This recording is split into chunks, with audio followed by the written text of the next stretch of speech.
Hello, hello, everybody. Welcome to the sound test room. Okay, so let's see what we're doing tonight. We're gonna attempt to do Nano Studio, Nano Studio 2 Slate Performance Pad sampling tutorial. Yes, yes. So I shall just wait a few seconds in case anyone else turns up. And if anyone else is here, can they just say hello? You can hear me fine. So we're not turning into another disaster like it was yesterday. Yes, two disasters yesterday. One, I forgot to sort the audio interface out. Hi, Sci. Hi, M. Go. Meerkat here. Good, cool beans. Now, also, can you hear this okay?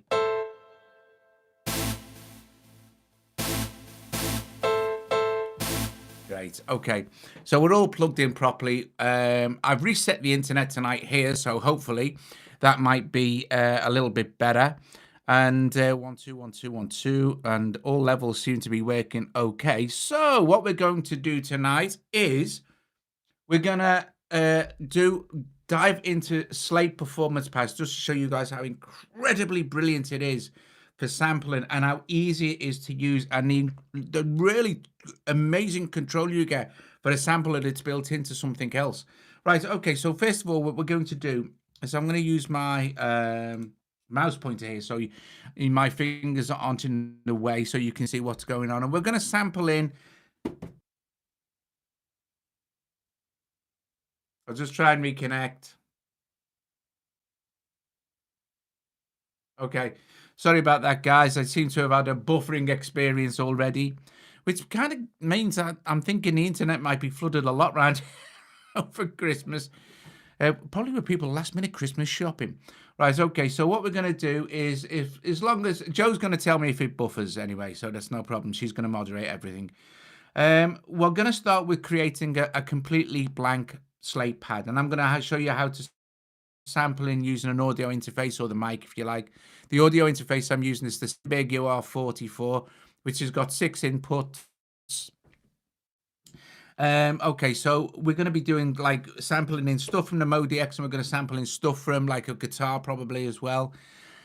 Okay, so let's do the first thing we want to do is we want to go here, and what we're going to do is long hold here. I'm going to do this from scratch, so follow along, folks. Long hold this plus here, and then add a slate track. Now it will default to rock solid. You can double tap on that and it will show you everything that's there. So this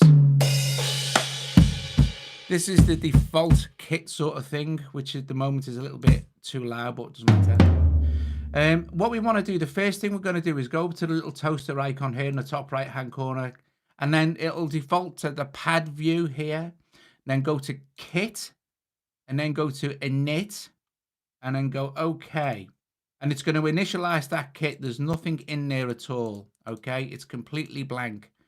So we're going to go up here again to the toaster, and we're going to go with kit, and we're going to go save, and we're going to change the name. So we're going to we'll go to sampling video.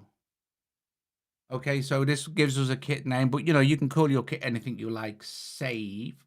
And here we are. Now at this point here, we can go to sample, and you can import samples from anywhere you like, basically. You can just either hit this here, like this, and then you can import from, you could go import from audio share, say, for instance. Or you could go to instruments, and you could import other slate sounds here, like factories or singles. So anything that you kind of select, you could import. But we don't want to do that, folks. No, we want to sample in. So going down, actually, I'll start on 17.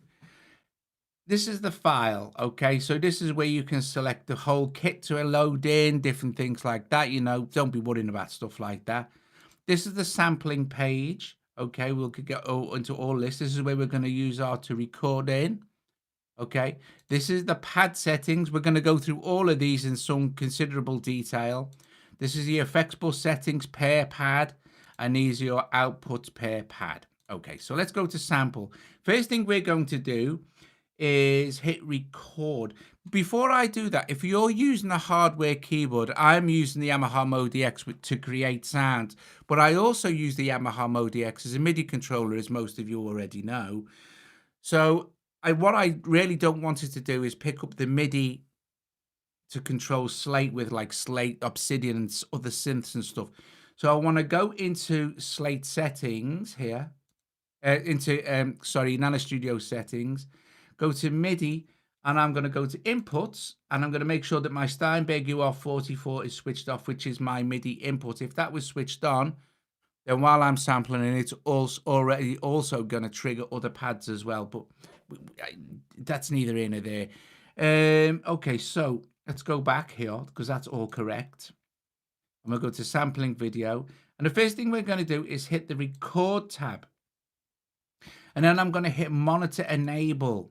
Okay, now you still can't hear anything. Why is that? Interesting. Ooh,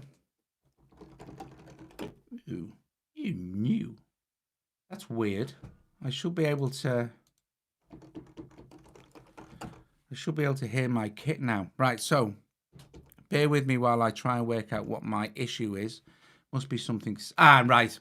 Perfect example of what might happen. Select an input. Thanks, Sam. Yeah, exactly. Stereo. I'm going here. My Mode X is going into 3 and 4. Now you see, like I said, it's a 6-input mixer. So I've got 1 and 2, 3 and 4, 5 and 6, or mono 1 to 6. You can have it up to a 16-input mixer, but I'm going into 3 and 4. And these are the different sounds spread all over this particular drum kit. Now, I don't need to worry about threshold at the moment because the actual Mode X is not creating any exterior noise. Thanks for that, Sam. I would have got there in the end. I've been doing this all day, you know what I mean? My mind's addled. Right. Apart from doing Christmas shopping as well, which was fun. So first of all, we're going to sample this in. So all we need to do is hit start to record. And then hit the drum once. And then we can pause that. And then go, yeah, that's okay, fine. And there it is, folks. There is our sample. I'll tell you what I will do. First of all, I'll hit the volume and I'll just normalize that. And then we can play. And there it is. So we're going to trim this, obviously. There. I'll just get rid of the initial amount. So delete that there. And then I'm going to expand this a little bit so I've got some more detail, and you can see how close you can get here, guys. You know what I mean? You can go pretty right onto the start, which is there. Probably even go better than that, but for this I think this is going to be good. Okay, so all we need to do now is we've applied that to our pad. If we close this now, and we can go save as to recording one, but we could have given a name. But now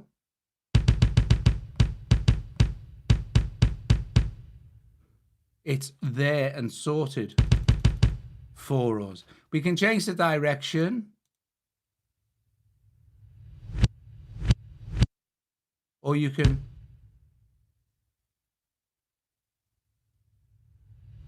have it come in and out like that, or go the other way. So fade in. Right. So let's go back to our normal. So here's our level control. Now I don't think this is in stereo. Strangely enough, last night's stream was in stereo. Who knows? But now if I play the keyboards, you're not going to hear anything. So because we're in this. So there is our kick drum. From this page here, from our recording page, we can transpose it. So.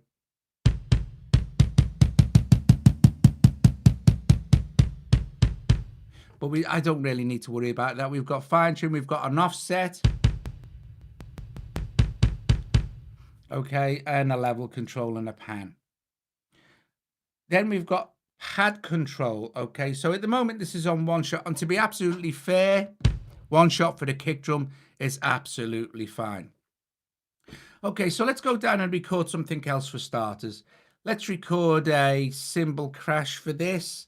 So select another pad. I'll get into all this pitch effects, set up everything. I just want to get a few samples in here. So let's see. Let's go back to our sample. Let's go to record. Let's enable. And I'm already on 1 and 2. So I'm going to record that crash cymbal. Like that.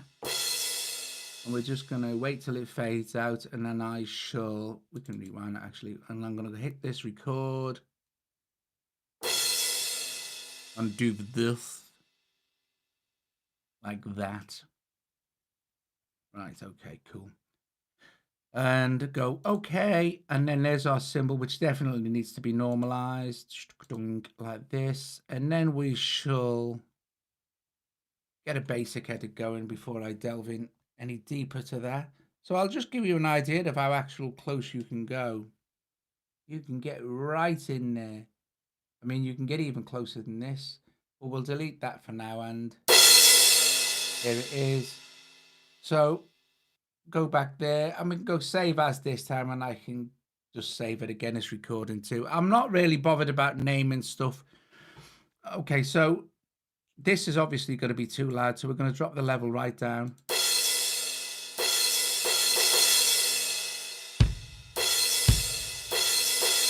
And actually I'm going to edit that a bit more because it's still not perfect at the beginning. In fact, it was miles off.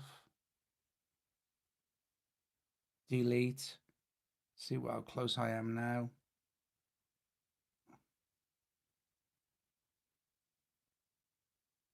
So you've got really massively accurate control. So I'm definitely going to go this time.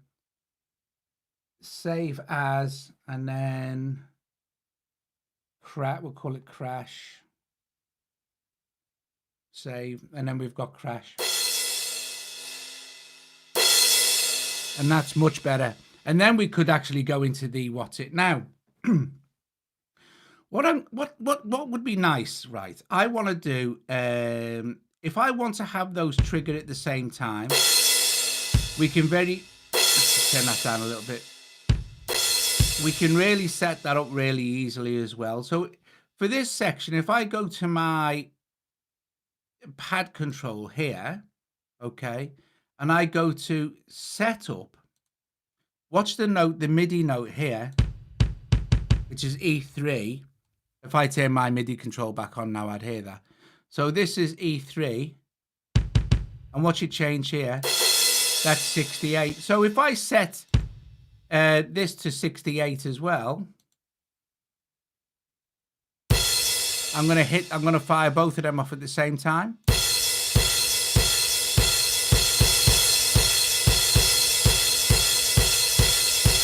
Because now they're both using the actual same MIDI note to power.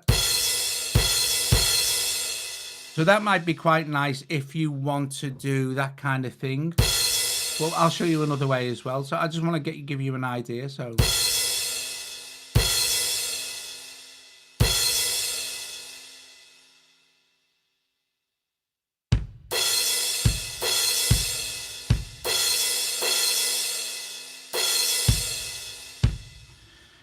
in this one up here, what we shall do is go back to sample.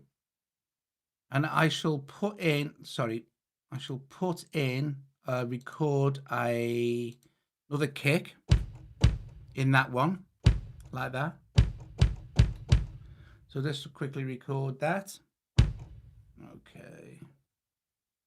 Done. And then we can also, let's do it this way. Oh, let me just delete some of this and then now it can start again. Okay, delete. That's good enough for what we want. And then save as, we can save that as kick. Save. Oh, do you know what? Why is my editing not working on that? It's a right royal pain, that is. Right. Cool. Hang on a minute, guys.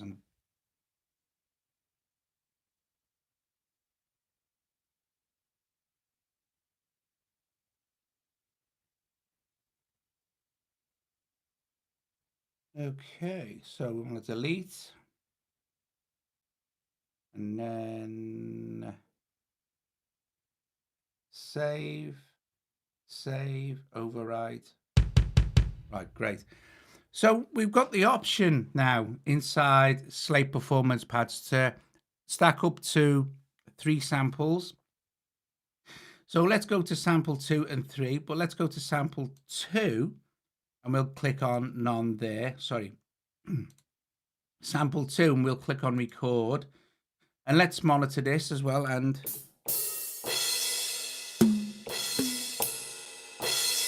I'm going to place that same crash symbol inside the track. So just going to arm record and make sure I've got the right one. So let that fade out. Stop that. Right. Go there. And there's our symbol. Again, I shall normalize that and then we shall just start the edit and then hopefully that might be okay. I'm going to go save as, I'll save it as something different now. I'll save it as crash 2, save, and now we've got them in both. We've got the kick and the crash. And we can adjust the level, and we can adjust the level of the pan of the crash or the kick, either left and right, here and there, the offset of either, the tuning of the kick or the crash. So you can see, you'll see the top level name there, which is kick, and then the second level, which is crash. Now we could put another one in as well. So now you've got just a kick, just a crash, but sometimes you want a kick and a crash, right? But you can also set the velocity here. We've only got 2 recorded, but we could go split, and it'll basically be kick for the higher velocities.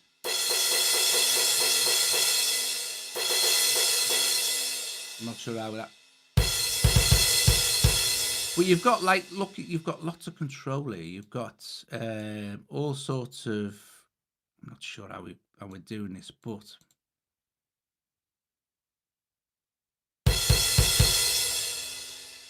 you can set the velocity levels like this.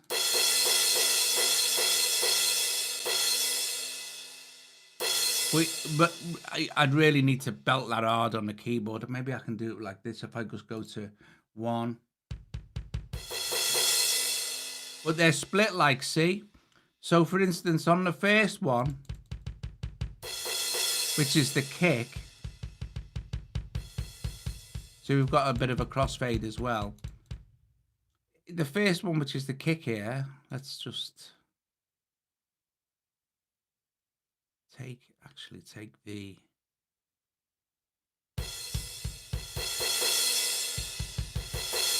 so you can get a level going like that, you see, which is nice. And you can also do the same with another one. However, I really just want them to play together because it's a kick and a snare. But you can, of course, set the velocities however you wish if it was a different instrument. So, happy with those like this. So you could carry on like this. You could go on and, oh, is it buffering again? Oh, it's not buffering here. That's weird. Pardon me. Okay, so yeah, I'm not getting any buffering here neither. It's weird. If it's a real cut off of the stream, then it stops. Right. Okay. So let's move on to this one. Let's do something with it, with something different now. So you could if I don't want to spend all night putting samples in. Okay. So there's no point. I really just want this to be a tutorial on how you can do it. So here's the thing. Let's choose, I don't know, slot number 9 now. And let's go to record and let's enable our monitor. But this time, let's select something like, let's select, we can do like instruments this time. I just need to get some sort of, so I can turn that volume down on this a little bit, I think. So this, for instance, this sound. So I'll record that in. Okay. That's it. Stop there. And there it is. So we need to edit again for this. You don't have to be super accurate as long as we're close. But the point is, when you're doing this, at home, you might want to be more accurate. So okay, and then we can go save as AM stab. So save. So now.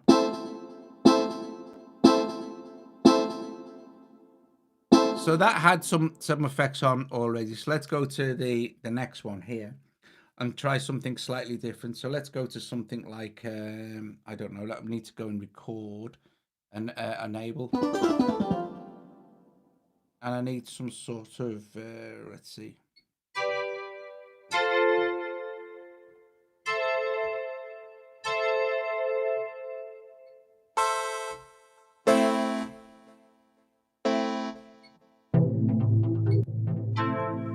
I think brass might be better.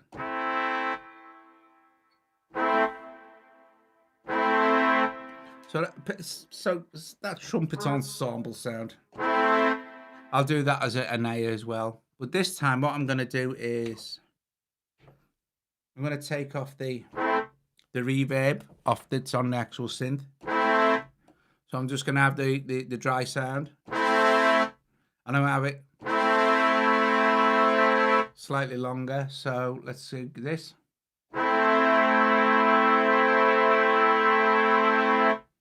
That'll do. So stop that, go there. There's our sound. We're not going to need all that end part neither.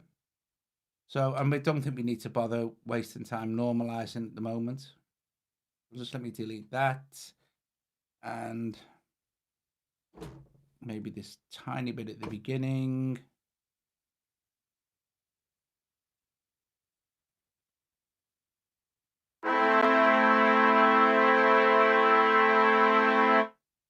Okay, so that's a bit of a, we don't need that end part neither because it's not that long. So that's okay. And we can go save as just recording 6. I'm sorry, I'll rename it. I will rename it actually because, oh no, sorry, I won't bother.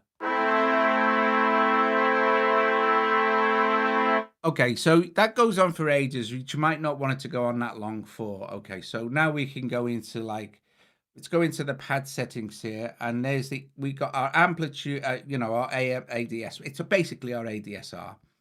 We can now we can control certain things. We've still got control over level, pan, and width in here, but now we've got our one-shot trigger mode, which means that the sample will just play for as long as you've recorded it for, sort of thing. So if we go to sustain, we can control it with how long we want to.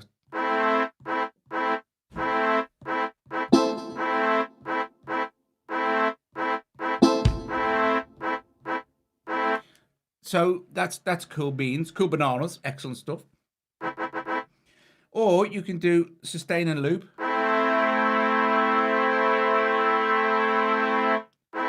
And then it'll just carry on looping when it's finished its thing. So I want sustain for this. Okay, so where are we now? Right, so if we go into our sample page now, and we go to, well, actually, we don't need to go to our sample page. We can stay on pad. If we hit our little toaster icon up here now, I'm on pad 10 now. So I'm going to go copy. Okay, it's copy. And I'm going to go to pad 11, and I'm going to go paste. I've copied this pad and its properties. So see, one shot, sustain, sustain, sustain on there. And I could actually now as well, if I wanted to, go to setup and just change the color of that one. And I could change the color of that as well while I'm here. So now I've copied those. What I can do is now start to tune these as well. So for instance, let's go back to our was it not our pitch? No, yeah. Well, yeah, we could do it from pitch actually, but we can also do it from our. I think can we do? I'm sure we can do it from somewhere else other than the pad control. The amp control, effects, pitch. I'm pretty sure that we can actually do this from. So there you go, from sample page. So let's transpose this.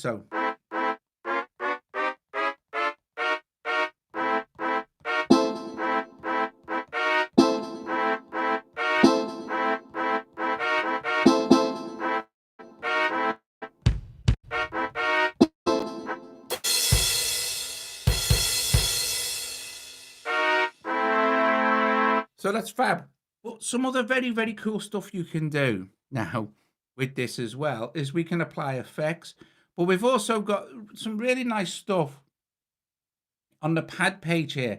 So for instance, we've got our amp part, which is kind of self-explanatory. You can see on the envelope here.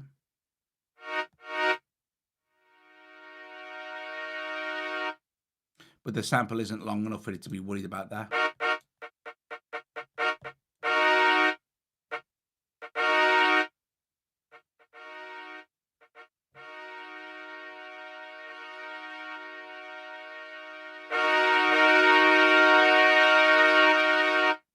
Okay.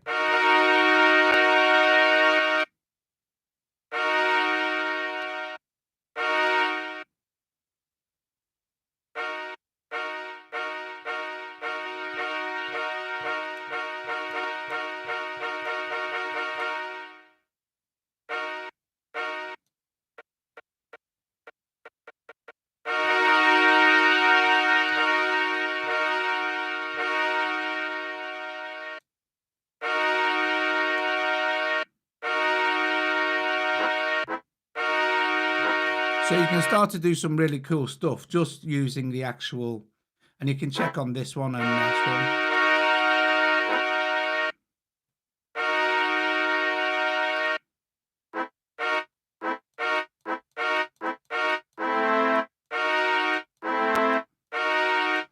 So that's nice, messing around with that. So you also have basically another,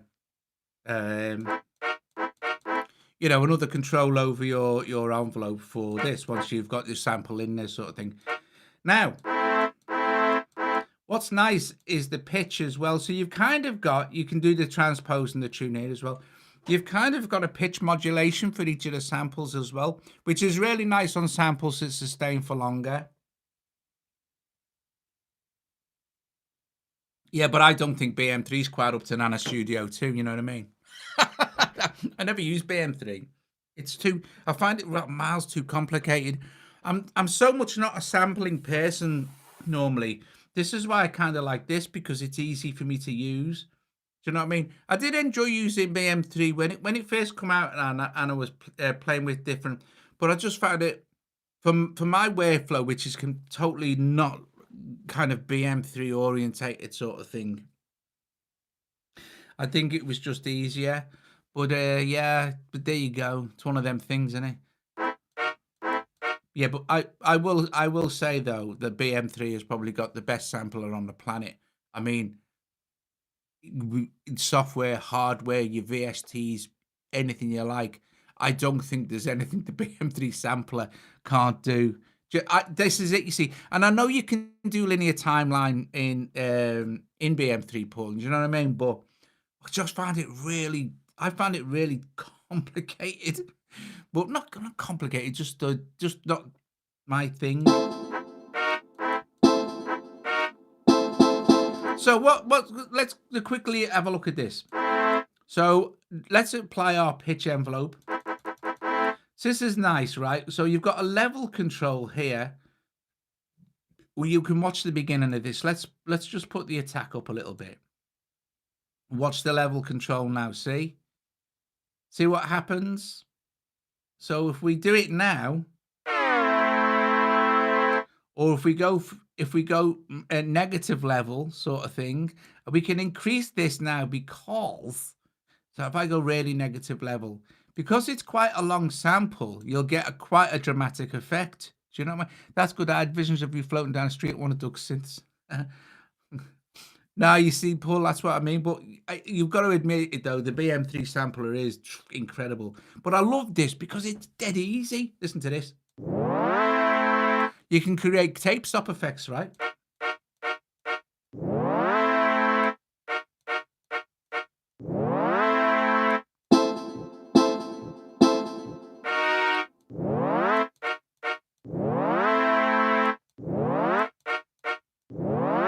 And of course, we could do the same with this one, except we could go from, I don't know, see, what was it? Let's just have a quick look at what the actual 5.9, we could go 1.5 actually, and we could go 1.5 with this. Let's see, 1.5 seconds. I'll do it. Maybe have the level, so we could go up with this one. And because we've set our level different with this one, we could maybe just make a copy of this one and have it go the opposite way so it's exactly the same. Do you know what I mean? Anyway, I quite like that.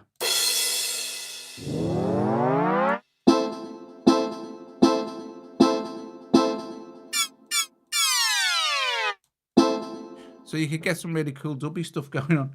It's really nice. So let's have a look at the marvelous effects bus directly inside. So we've got, right. Let's have a look at this kick drum because it's nice and snappy.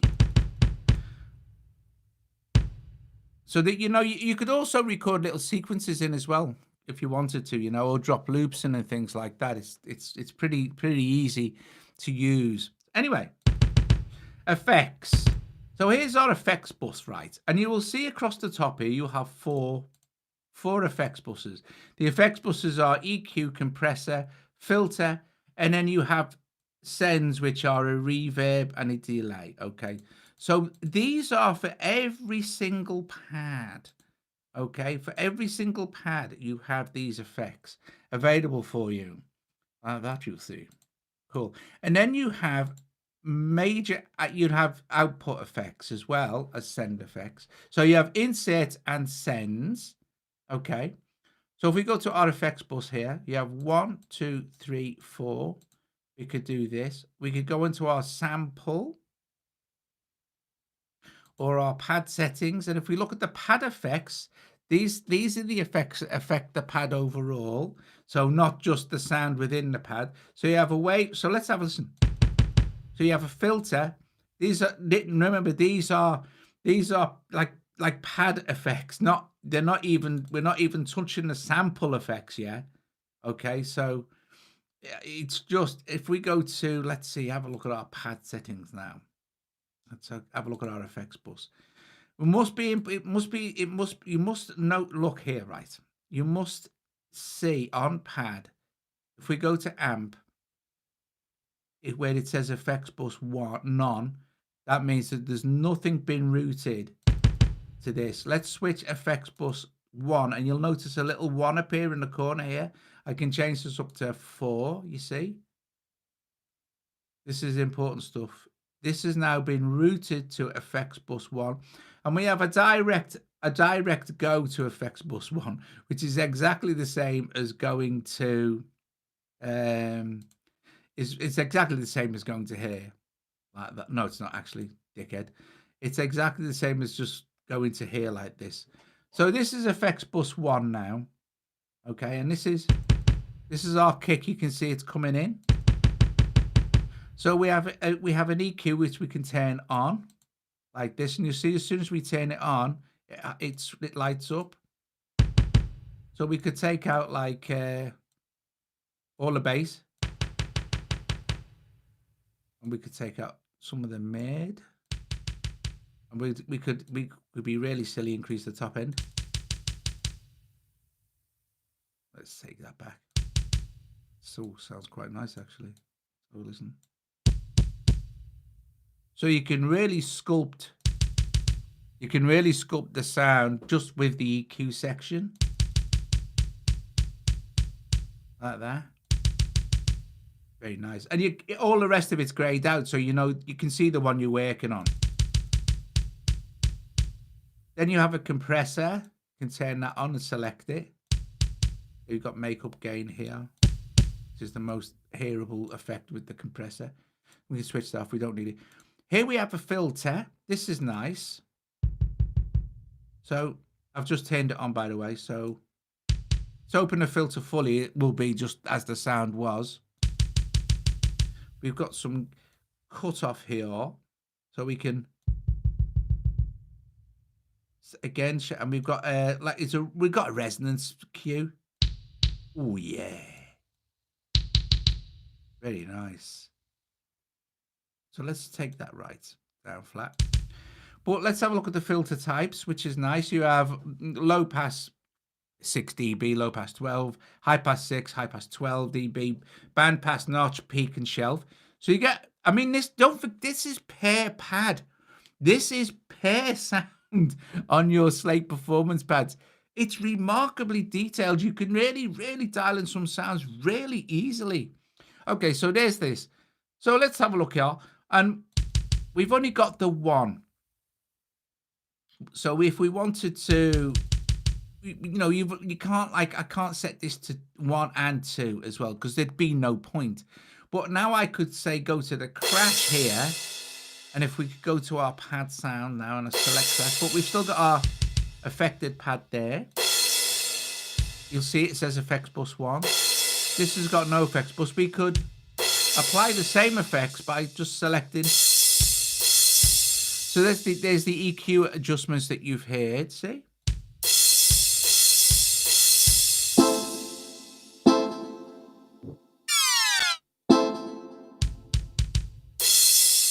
So that doesn't sound great, so let's take that off there. Well, let's go to effects bus 2 for that. Let's go to, we can either go to the effects bus and select 2, and now we're affecting what's in effects bus 2. You see? So we could say, well, let's filter some of the, we could EQ some of the top end off that symbol. Or actually, some of the mid might be better. We've got the frequency range here. That sounds quite nice, actually.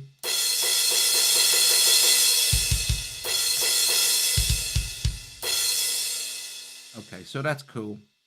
So let's go back to our pads now. And I think, right, I'm gonna set this for, what I'm going to do is I'm going to take that off. Let's go to sample here. I'm going to set, let me just go to the pitch effects for that. Just for this demo now, I'm going to take off that pitch modulation. And I'm going to apply, I'm going to put the effects number 3 on this. So I'm going to go to my sample, my amp page, select effects number 3, go to effects, go to effects bus, and go to 3. ignore all this here now. And I'm going to go to sends. And I'm going to go to reverb. So, and again, remember, guys, that this is per pad. Well, it kind of is your delay. Your levels are per pad. And then you can go directly to the actual reverb send here. See what it says, send effects. And this is where you can set up your reverb size or your, you see we've got a delay here. We can have a cross delay. You won't hear it though because that's nice.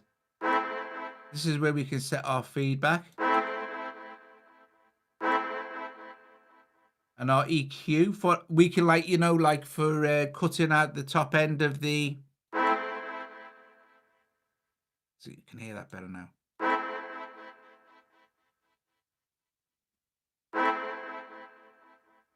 You're EQing the actual reverb tail.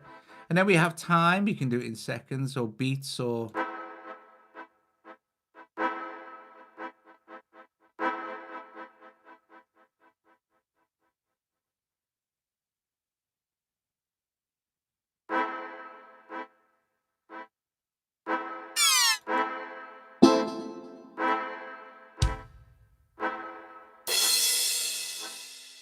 Okay, so last but not least, let's take pad 29 here, or this. Yeah, let's take this pad here. So we go back to pad now, select this one.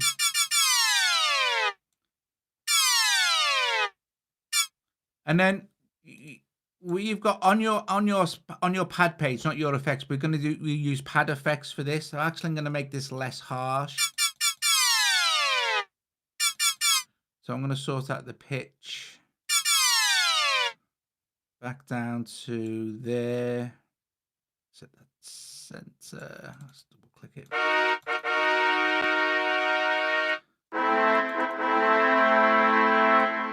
So we've affected that, and we haven't affected this. This one.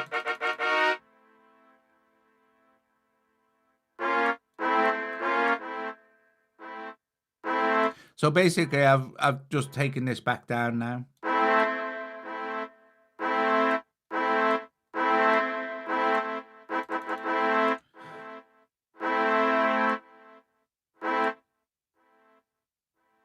That's this. So that was the long delay I had on there. So there's nothing on this one. So let's just go to where it says FX. And we've got filter controls on the pads as well. And also we've got a wave shaper. So I'll turn them both on. So now we can...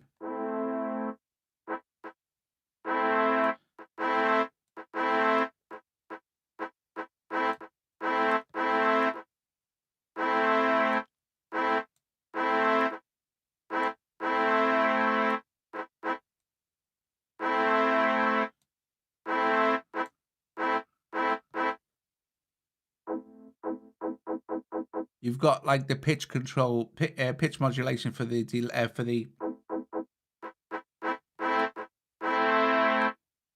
cutoff, which is also cool.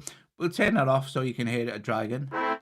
And then we've got the wave shaper, and in the wave shaper you've got tube, which you're not going to really. We can drive it a bit harder.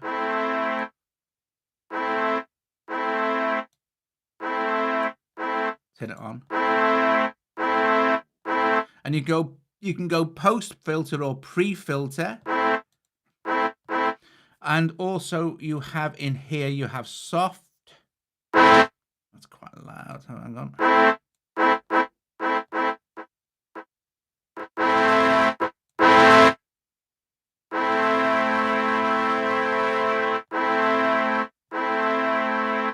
And then you also have hard.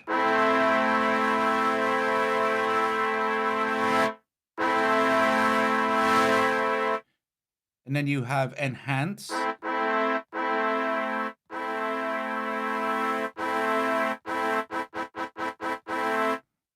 And then sine, which is horrid. Well, there are all ways to shape your sound, and you also have, sorry about that, you also have lo-fi, for instance. This is nice.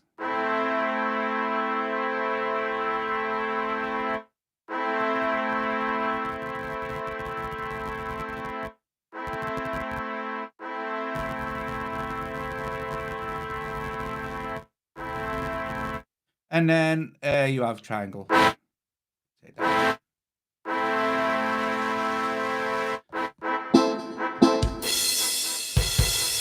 So there you go. There you go, guys. There's a pretty quick look. To be fair, I was. Sorry, I haven't been paying a lot of attention to what's going on the stream because I've been paying more attention to what's going on this on the iPad. But I hope you enjoyed that, and we got through pretty much buffer free, to be fair, which is good. Oh, I forgot to show you how to record your guitar in, but it doesn't matter. The thing is, it works exactly the same way. If we were to go to this pad now, and we could go to sample, record, because my guitar is plugged into, let me check it, mono, and it's plugged into input 2.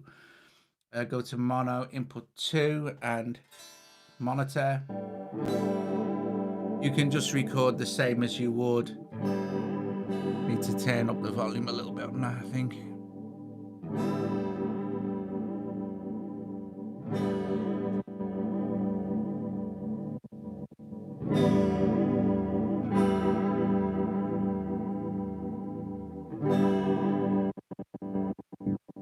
Don't know what it's probably got a dodgy cable somewhere.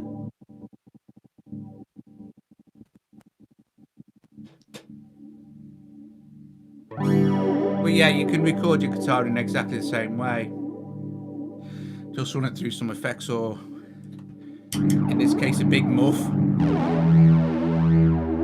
But yeah, time prevents us. Maybe I should do one with guitars, but it's unlikely. But there you go, guys. Listen, I hope you enjoyed this stream. I don't think I'll stream tomorrow night, Christmas Eve, basically because I think you guys will probably be doing stuff or whatever. I don't know yet, though. You never know. Might sit in stream on my own. However, guys, if I don't, but I probably will. You never know. I'd probably jump in to say Merry Christmas. But guys, if I don't speak to you before Christmas, have a great day and enjoy yourselves and be kind to each other. It is the most important thing. And just have a cool day. And we shall be back. I hope you found that useful, guys. I know it was a bit. I know that. Thanks, Si. I know it's not the most exciting video, but I think it was just nice to get right in there and just see just the kind of stuff you can actually do, which is really nice and quite detailed. And that's without even obviously touching the master effects. But yeah, I mean, the main kind of mixer effects and all the rest of it sort of thing. I think it's nice. Got that. And I got that mega wrong delay on there.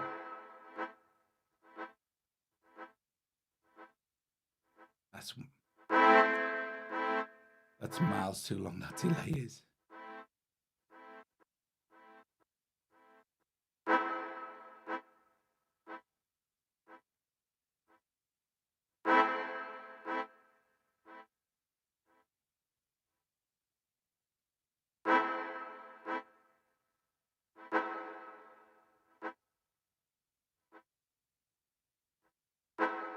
Right, anyway, I'm getting too involved. Right, guys, thanks for watching, and I will see. I'd never known about that. It does have a lot of functionality. I love the fact that you can easily stack up to 3 samples. You can drag your sample. You don't have to record them in. You can drag them from anywhere you want. You can double them. You can swap with. You can swap this one with this one. You can all sorts of cool stuff. Stack them up. I'm sure there's even things that I've missed. So, anyway. See you later, guys. Ta-ta.